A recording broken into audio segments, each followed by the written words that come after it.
Hey guys, this is Pastor Chad. I'm the youth pastor here at Port Naz, and I know it's a different setting, different location, but we're inside of a home, and there's a great reason for that. I mean, have you ever thought about the potential that maybe different from this house, but the idea of the home or the house was almost an original understanding of the church, and they started off even in a verse that we were going to talk through today in Acts 2. With these people coming together, loving on one another, sharing things together, much like maybe more of a home like this, and sometimes we perceive of a big, large church that you're sitting in right now.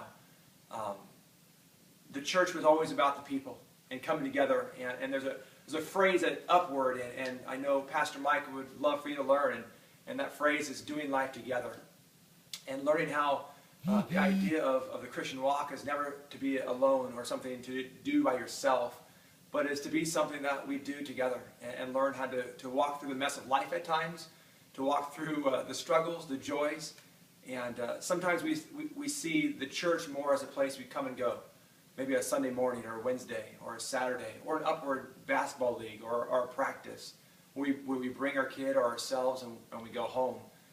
But here at Port Naz, and I know the passion for Upward is to teach us and even teach myself as a parent here, with a student in Upward, and as a coach of Upward, to teach the idea of what it means to truly experience this life of what we call Christianity. I know you just probably got done doing a fun activity with each other that was pretty difficult. I mean, the timing and the throwing up a ball and trying to get everything to match up in one perfect way to get the ball back in your hands. I can only imagine how difficult that was. But also for those of you who got it and were able to do it, the joys of what that brought, of hitting that ball and it working out and being successful. But we want to think about this. What did it take for that to happen? It really took for you to concentrate. It took for you to communicate with your partner and throwing the ball up and trying to do things at the same time together to work it so the ball was right back in your hands. That's not easy. It may seem easy when we described it or explained it, but to make it work really takes compromise and listening and doing things together. And that's that goal of just learning to do life together. And we're excited you're here and being a part of that. There's a passage that I referred to earlier in Acts that it begins to unfold that first gathering of Christians where they began to form what they called this idea of the church. And in that passage in Acts 2, it says these words that they devoted themselves to the teaching and fellowship, the breaking of bread and to prayer. And they were filled with awe and wonder for what was going on in that home or in that gathering. And then it says these words that still today just grabbed my heart and my desire to really brought me into why I'm a pastor, to bring people together and to live this out. And it says this in Acts 2:44. All the believers were together and had everything in common, selling their possessions and goods. They gave to one another as he had need. Every day they continued to meet together in the temple courts.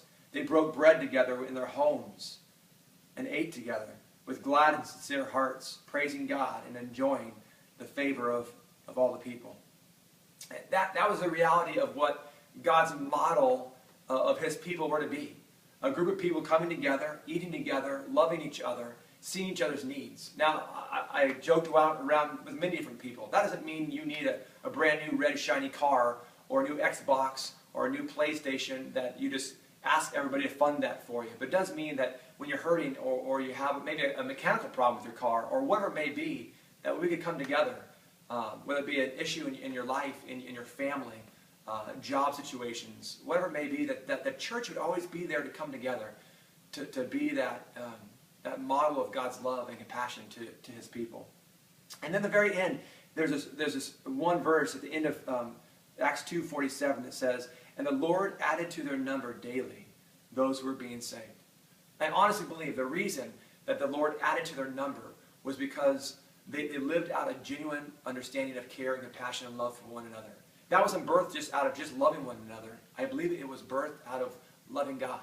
And as we love God and we get filled with God and his Spirit and his Holy Spirit comes in us it's just what we do, is we begin to love one another and do life together and desire that. And when that happens, what we see is an authentic, real relationship, and people long for that. People desire to have something that's real, that sometimes we say in the church, no strings attached, no agenda. You're not coming for this reason.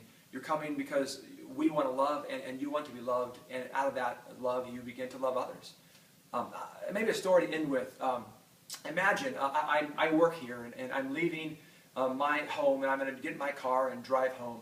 And on my way, I go the back way here, down Westwood, to the corner right by 190. And oftentimes there's a man that will be there, or a family that have flowers, and they're selling flowers. And I want you to imagine with me that the man is at the end of his day, and I'm at the end of my day, and I'm exhausted from a long day of work.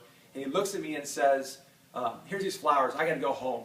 And so he hands me the flowers, and I say, cool, thanks. I take off, I go home, go to my garage, walk my door, and imagine my wife comes to me in this great surprise, and she sees these flowers that I have in my hand. And now imagine that I hand the flowers to my wife. I know my wife well enough to know that her face is going to be excited. She's just excited that I saw and noticed her. And now imagine that after I give her the flowers, she kisses me on the cheek and says, thank you, my wonderful and amazing husband. That I said, no worries, babe. I was driving home, and I wasn't even thinking of anything. The guy just gave them to me, so I figured, here you go. And I hope you enjoy them. The moment that happens, right, she doesn't even want the flowers anymore. Because it wasn't ever about the flowers. It was about the idea of me seeing and noticing and loving and caring for her. And that's the idea of what we want in the church, is that we don't just do things out of obligation. We don't do things out of the do's and don'ts, or I have to go to church, or I have to be a part of a community, or I have to whatever. It's birthed out of I want to give her those flowers because I just dearly love her. And as that happens, she in turn gives me that love back. And to me, that's the model and the explanation of what the church is about, and the great model to the world of God's love for me. I don't love God out of obligation. I don't love God or his people, the church, out of obligation. I want to do life with other people because God has made this way of loving and living together. And that's our passion here at Port Naz. I know it's Mike's passion for Upward, is that we would learn to do this as a team, and as these teams play together as a group, and basically all of us together becoming one and showing the love of Christ to our community, to our church, to this place called Porterville. And so the people who don't quite get it would come and just fall in love with this man named Jesus and his way of faith.